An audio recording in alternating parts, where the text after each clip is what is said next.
వనరుల అభివృద్ధి, IT, communications, electronics, real time governance శాఖ అమాత్యవర్యులు శ్రీ నారా లోకేష్ బాబు గారు. బాబు గారి తనయుడిగా కాదు, వారి యొక్క ఆలోచనలకు తనయుడుగా అన్నట్టుగా ఈ రాష్ట్ర అభివృద్ధికి కట్టుబడి నిబద్ధతతో కృషి చేస్తున్న శ్రీ నారా లోకేష్ గారిని మాట్లాడవలసిందిగా మనవి.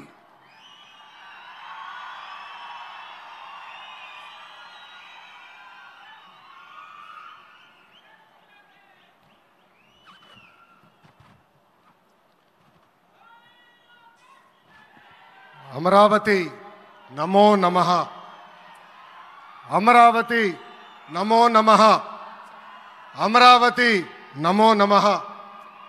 వేదికమైనున్న ఆర్కిటెక్ట్ ఆఫ్ మోడర్న్ భారత్ గౌరవ ప్రధానమంత్రి నరేంద్ర మోడీ గారికి, మన పేదల నాయకుడు గౌరవ ముఖ్యమంత్రి చంద్రబాబు నాయుడు గారికి, నా అన్న గౌరవ ఉప ముఖ్యమంత్రి పవన్ అన్నకి, వేదికమైనున్న ఇతర గౌరవ పెద్దలకు, ప్రాణాలు సైతం లెక్క చేయకుండా అమరావతి కోసం పోరాడిన రైతులకు, ప్రజలకు నా హృదయపూర్వక నమస్కారాలు. ముందుగా పహల్గామ్ ఉగ్రవాద దాడిలో చనిపోయిన వారికి నేను నివాళులర్పిస్తున్నా. ఉగ్రవాదుల దాడిలో చనిపోయిన వారి కుటుంబానికి దేశం మొత్తం అండగా నిలబడుతుంది. పాకిస్తాన్ గీత దాటింది, అమాయకుల్ని చంపింది, చాలా పెద్ద తప్పు చేసింది. ఒక్క పాకిస్తాన్ కాదు, 100 పాకిస్తాన్లు వచ్చినా భారతదేశం నేలపై మొలిచిన గడ్డి కూడా పీకలేరు. 100 పాకిస్తాన్లకు సమాధానం చెప్పే ఒక్క మిసైల్ మన దగ్గర ఉంది. ఆ మిసైల్ ఏంటో తెలుసా? నమో గౌరవ ప్రధానమంత్రి నరేంద్ర మోడీ గారు. సింహం ముందల ఆటలు ఆడకూడదు, ఆడితే ఏమవుతుంది? మన సింహం నమో కొట్టే దెబ్బకి వరల్డ్ మ్యాప్లోనే పాకిస్తాన్ అని మిస్సింగ్ రావటం ఖాయం. ఈరోజు పాకిస్తాన్ ఆర్మీలో పనిచేసేవారు కొంతమంది రాజీనామా చేశారు, కొంతమంది సెలవులు పెట్టిపోయారు. దట్ ఈస్ మన నమో. నమో కొట్టే దెబ్బకి పాకిస్తాన్ దిమ్మ తిరుగుతాం ఖాయం. ఈరోజు నేను గర్వంగా చెప్పగలుగుతున్నా, ఎంటైర్ నేషన్ స్టాండ్స్ విత్ మన నమో.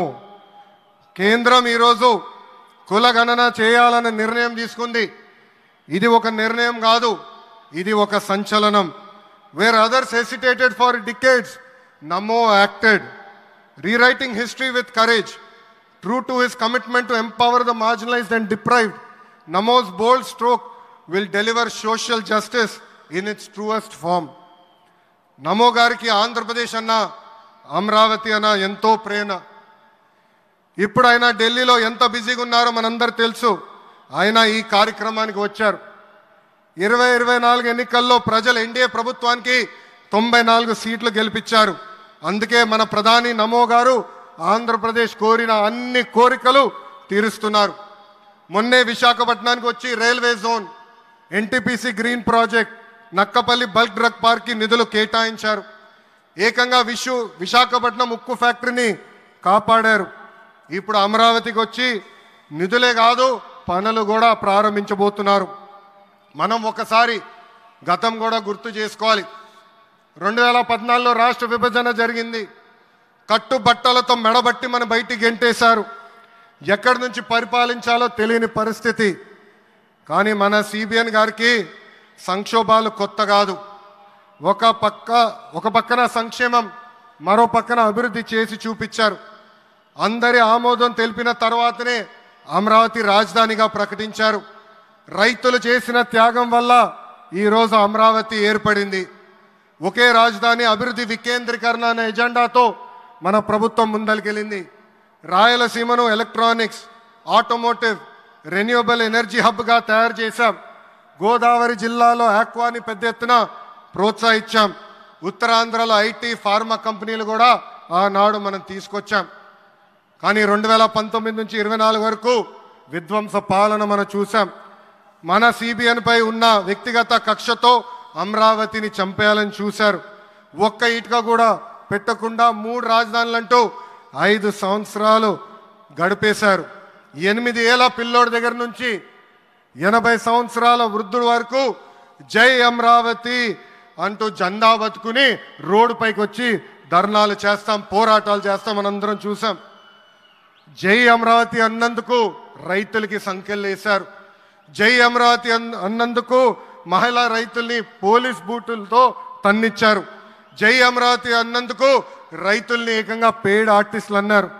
ఎన్ని అరాచకాలు చేసినా అమరావతి రైతులు తగ్గేదే లేదన్నారు. 1631 రోజుల పాటు అమరావతి ఉద్యమం కొనసాగింది. 2070 మంది రైతులు చనిపోయారు. సుమారుగా 3000 మంది రైతుల పైన ఆనాటి ప్రభుత్వం దొంగ కేసులు పెట్టింది. ఎన్ని కుట్రలు చేసినా జై అమరావతి అన్న నినాదం ఆపలేకపోయారు. అయినా ఆపేదానికి పీకేదానికి అమరావతి ఎవరో ఇంట్లో పెంచుకున్న మొక్క కాదు, జనం గుండెల్లో దాచుకున్న ప్రజా రాజధాని. అమరావతికి శంకుస్థాపన చేసింది ఎవరు? మన నమో శంకుస్థాపన చేసిన అమరావతి ఆపే దమ్ము ఎవరికి లేదు. 1631 రోజుల పాటు పోరాడి అమరావతిని నిలబెట్టిన రైతులకి నేను ఈరోజు శిరస్సు వంచి నమస్కరిస్తున్నాను. ప్రధాని నమో గారి చేతి మీదుగా అమరావతి పనులు తిరిగి ప్రారంభం అవుతున్నాయి. ఇంకా అమరావతి అన్స్టాపబుల్. అభివృద్ధి వికేంద్రీకరణ అంతే స్పీడ్గా జరిగిపోతుంది. Polavaram, Visakha steel plant, Bhogapuram airport, Prakasam జిల్లాలో CBG plant, Kurnool high court bench, ఇలా అన్ని కార్యక్రమాలు జెట్ స్పీడ్తో జరుగుతాయి. ప్రజాప్రభుత్వం ఏర్పడిన 10 నెలల్లోనే 8 లక్షల కోట్ల పెట్టుబడితో వాటి ద్వారా 5 లక్షల మందికి ఉద్యోగాల అవకాశాలు కల్పించడానికి అనేక నిర్ణయాలు మేము తీసుకున్నాం, ఒప్పందాలు కుదిరించుకున్నాం.